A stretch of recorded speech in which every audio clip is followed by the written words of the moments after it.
Assalamualaikum warahmatullahi wabarakatuh. Perkenalkan, saya Aprilisa Rizky Diana dari Prodi Tadris Pendidikan IPA IAIN Kudus. Pada kesempatan kali ini, kakak mau menjelaskan mengenai materi klasifikasi makhluk hidup. Bagi kalian yang mau bergabung dengan video ini, langsung like dan subscribe ya. Langsung saja, klasifikasi merupakan suatu cara untuk mengelompokkan makhluk hidup menjadi unit-unit tertentu. Nah, tujuan dari klasifikasi makhluk hidup sendiri yaitu untuk mempermudah kita mengenali, membandingkan, dan mempelajari makhluk hidup. Membandingkan ini berarti mencari persamaan dan perbedaan pada setiap makhluk hidup dengan ciri-cirinya.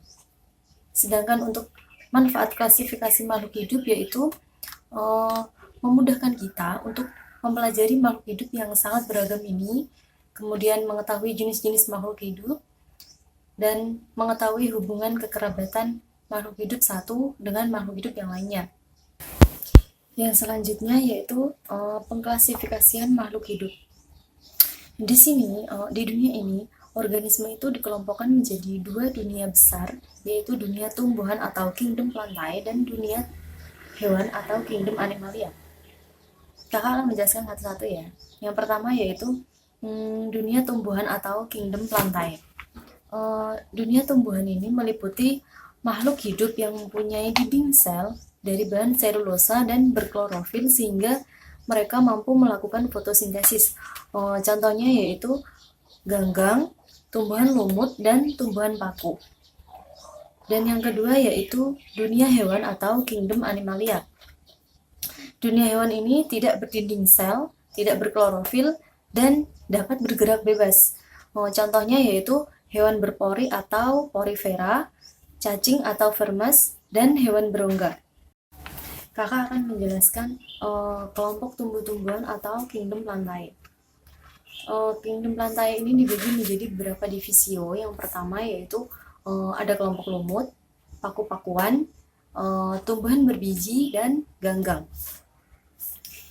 Yang pertama yaitu tumbuhan lumut atau Bryophyta. Tumbuhan lumut ini susunan tubuhnya itu lebih kompleks dibanding dengan tumbuhan ganggang. Dalam daur hidupnya ini terdapat pergantian keturunan atau metagenesis antara turunan vegetatif dengan turunan generatif. Habitat dari tumbuhan lumut yaitu di daratan yang lembab. Ada pula yang hidup sebagai epifit, beberapa bagian tubuhnya ini tidak memiliki berkas pembuluh atau vaskular seperti pembuluh xilem dan phloem. Contohnya yaitu lumut hati, lumut daun, dan lumut tanduk. Yang kedua yaitu tumbuhan paku-pakuan atau disebut dengan Pteridophyta. Tumbuhan paku-pakuan ini sudah memiliki akar, batang, dan daun sehingga tingkatannya itu lebih tinggi dibandingkan tumbuhan lumut. Pada batang tumbuhan paku-pakuan ini sudah terdapat jaringan pengangkut seperti xilem dan phloem yang susunannya itu sudah teratur. Tumbuhan paku-pakuan ini dapat tumbuh dengan baik pada lingkungan yang lembab dan ada beberapa jenis paku-pakuan yang dapat hidup di dalam air seperti halnya lumut. Tanaman ini dalam reproduksinya mengalami metagenesis, turunan gametofit dan sporofitnya bergantian. Yang ketiga yaitu tumbuhan berbiji atau spermatophyta. Dilihat dari struktur tubuhnya, anggota spermatophyta ini merupakan tumbuhan tingkat tinggi, organ tubuhnya lengkap dan sempurna. Sudah terlihat adanya perbedaan akar, batang, dan daun yang jelas atau sering disebut dengan tumbuhan berkormus.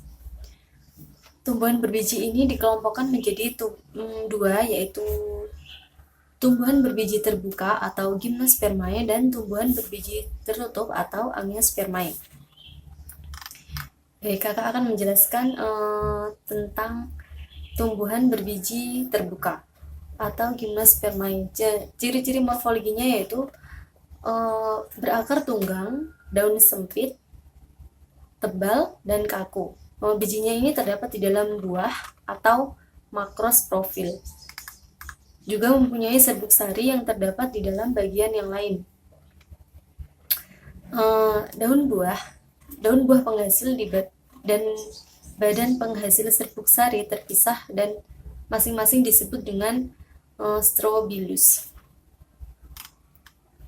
Ciri-ciri anatomi dari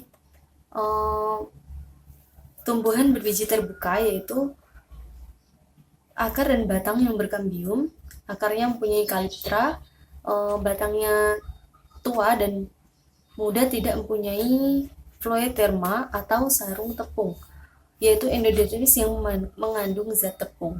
Yang pertama yaitu tumbuhan berbiji terbuka atau gymnospermae. Ciri morfologi dari tumbuhan ini adalah berakar tunggang, daunnya yang sempit, tebal, dan kaku. Bijinya ini terdapat di dalam buah atau disebut dengan makrosporofil. Dan serbuk sari ini terdapat dalam bagian yang lain atau disebut dengan mikrosporofil. Ciri-ciri anatominya yaitu memiliki akar dan batang yang berkambium. Akarnya ini mempunyai kaliptra, batang tua dan batang muda tidak mempunyai phloeterma atau sarung tepung, yaitu endodermis yang mengandung zat tepung. Yang kedua yaitu tumbuhan berbiji tertutup atau angiospermae. Tanaman angiospermae ini mempunyai ciri-ciri morfologi sebagai berikut. Yang kedua yaitu tumbuhan berbiji tertutup atau angiospermae. Tanaman angiospermae ini mempunyai ciri-ciri bunga yang sesungguhnya. Bentuk daunnya itu pipih dan lebar dengan susunan daun yang bervariasi. Bakal bijinya itu tidak tampak terlindung dalam daun buah atau putik. Terjadi pembuahan ganda, pembentuk embrio dan endosperm langsung dalam waktu yang hampir bersamaan. Angiospermae ini berdasarkan biji dibagi menjadi dua kelompok, yaitu tumbuhan monokotil atau berkeping satu dan berkeping dua yang disebut dengan dikotil. Angiospermae ini dibagi menjadi dua, yaitu angiospermae berkeping satu atau disebut dengan monokotil dan angiospermae berkeping dua atau disebut dengan dikotil. Yang keempat yaitu tumbuhan ganggang atau disebut dengan talopita. Yang keempat yaitu tumbuhan ganggang atau disebut dengan talopita. Talopita ini merupakan tumbuhan yang mempunyai ciri utama yaitu tubuhnya yang berbentuk talus. Tumbuhan talus ini merupakan tumbuhan yang struktur tubuhnya itu masih belum bisa dibedakan antara akar, batang maupun daunnya. Ciri-ciri dari tumbuhan ganggang atau talus ini tersusun oleh satu sel yang berbentuk bulat. Perkembangbiakannya pada umumnya itu secara vegetatif dan generatif.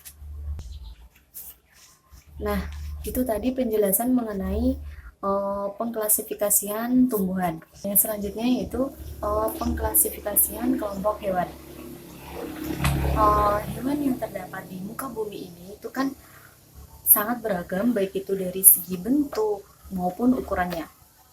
Secara umum hewan ini diklasifikasikan menjadi dua bagian, yaitu hewan vertebrata atau bertulang belakang dan hewan invertebrata atau hewan yang tidak bertulang belakang. Hewan vertebrata adalah kelompok hewan yang memiliki tulang belakang. Mereka umumnya memiliki tubuh yang simetri bilateral, rangka dalam, dan mempunyai berbagai alat tubuh. Ada 5 kelompok hewan yang termasuk dalam vertebrata, yaitu Pisces, amfibia, reptilia, aves, dan mamalia. Sedangkan yang avertebrata atau hewan yang tidak bertulang belakang dikelompokkan menjadi 8 kelompok.